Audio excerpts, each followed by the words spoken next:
இன்றைக்கு 3 வயது குழந்தை கூட, பிறக்கின்ற குழந்தை கூட அம்மா அப்பா என்று அழைப்பதற்கு பின்னாலே விஜய் மாமா என்றுதான் அவர்கள் அழைக்கிறார்.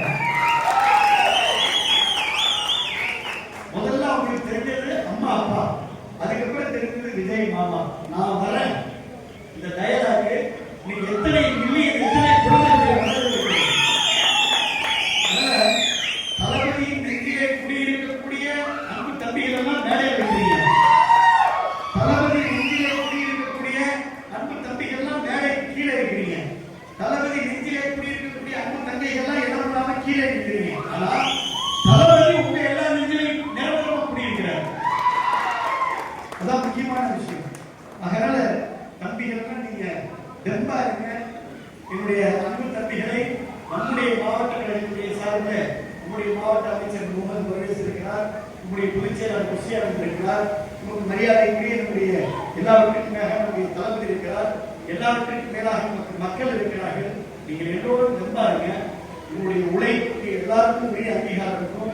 ஏற்கனவே அனைத்து இந்திய அண்ணா திராவிட முன்னேற்ற கழகத்துல உழைத்த சொன்னார், ராமநாதன் சொன்னாரு, எல்லாம் நம்முடைய முத்துக்குமார் எல்லாரும் மூத்த நிர்வாகிகள் எல்லாரும் பாண்டியன் இருக்கிறார், விஆர்எஸ் இருக்கிறார், தம்பி பாலமுருகன் எல்லாரும் நிர்வாகிகள் எல்லாருமே உழைக்கிறோம். இன்னைக்கு எல்லாரும் சேர்றப்ப ஒரு பலம் இருபலம் ஆகி, இருபலம் பல பலம் ஆகி, நம்முடைய வலிமை என்பது பன்மடங்காக உயர்ந்து, இந்த பவர் நம்முடைய வலிமை, உழைக்கின்ற வலிமை, நம்முடைய சக்தி இன்றைக்கு பன்மடங்காக உயர்ந்து இனி எந்த காலத்திலும் அசைக்க முடியாத எஃகு கோட்டையாக, தாவேகாவுடைய எஃகு கோட்டையாக இந்த புதுக்கோட்டை மாவட்டத்தை மாற்றுவோம். கீழ்நூறா இருந்தாலும் சரி, குளத்தூரா இருந்தாலும் சரி, நம்ம ஒன்றியம் குறிப்பிட்ட நம்ம எல்லா பஞ்சாயத்தும் வந்திருக்கக்கூடிய அன்பு தம்பிகள் என்கிட்ட சொன்னாங்க, அண்ணா இன்னைக்கு சனிக்கிழமை காலத்துல கூட்டம் கம்மியா இருக்குங்க, நீங்க ஞாயிற்றுக்கிழமை தான் நிறைய சொல்லியிருந்தோம், ஒருவேளை நீங்க ஞாயிற்றுக்கிழமை கூட்டம் இருந்தீங்கன்னா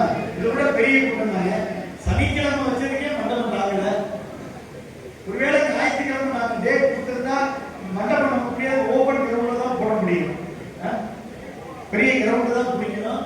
வருங்காலத்துல ஒவ்வொரு மாவட்டத்திலையும் தாவேக்காக நம்ம நிச்சயமா மிகப்பெரிய நம்முடைய கூட்டம் நடத்துவதற்கு மிகப்பெரிய அரங்குகளை தேவை வேண்டிய நிலை இருக்கும். அந்த அளவிற்கு இன்றைக்கு அலை அலையாக, படைப்படையாக, சாலை சாலையாக, திரள் திரளாக, வெள்ள வெள்ளமாக இன்றைக்கு நம்மை நோக்கி எல்லாரும் வர்றாங்க. காரணம் பவர்.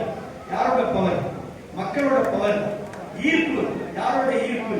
முதலமைச்சருடைய ஈர்ப்பு. நீங்க இன்னைக்கு பாத்தீங்களா, நான் அடிக்கடி சொல்வேன், ஒரு எக்மோர் ஆஸ்பத்திரிக்கு போற முதலமைச்சர் அங்க போய் கம்பீரமா பார்த்தாரா? இல்லை. தாயில்லத்தோடு அந்த குழந்தையை தாயிடம் எடுத்து பெற்று வருடி கொடுக்கக்கூடிய ஒரு முதலமைச்சர் பார்த்துக்கணுமா? ஒரு ஹாஸ்பிட்டலுக்கு இன்ஸ்பெக்ஷன் போறாரு, அந்த ஹாஸ்பிட்டல்ல போய் ஒரு மாணவன் குறை சொல்லுகிறார், அந்த மாணவன் சொல்லுகிற குறையை அன்போடு அவர் அப்படியே அன்பா அரவணைப்பா பக்குவமா அமைதியா அந்த கருத்துல உள்வாங்கிறார். இப்படி முதலமைச்சர் பார்த்துக்கணுமா? இன்னைக்கு நீங்க பாத்தீங்களா? இன்னைக்கு தொலைக்காட்சியில் யாரெல்லாம் பாத்தீங்க? இதுவரைக்கும் வரலாற்றுல தேசிய கொடியை ஏற்றிவிட்டு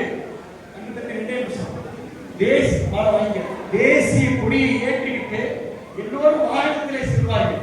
இந்த வரலாற்றில் ஒரே ஒரு முதலமைச்சர், நம்முடைய முதலமைச்சர் தளபதி அவர்கள் காரை விட்டு இறங்கி வேகமாக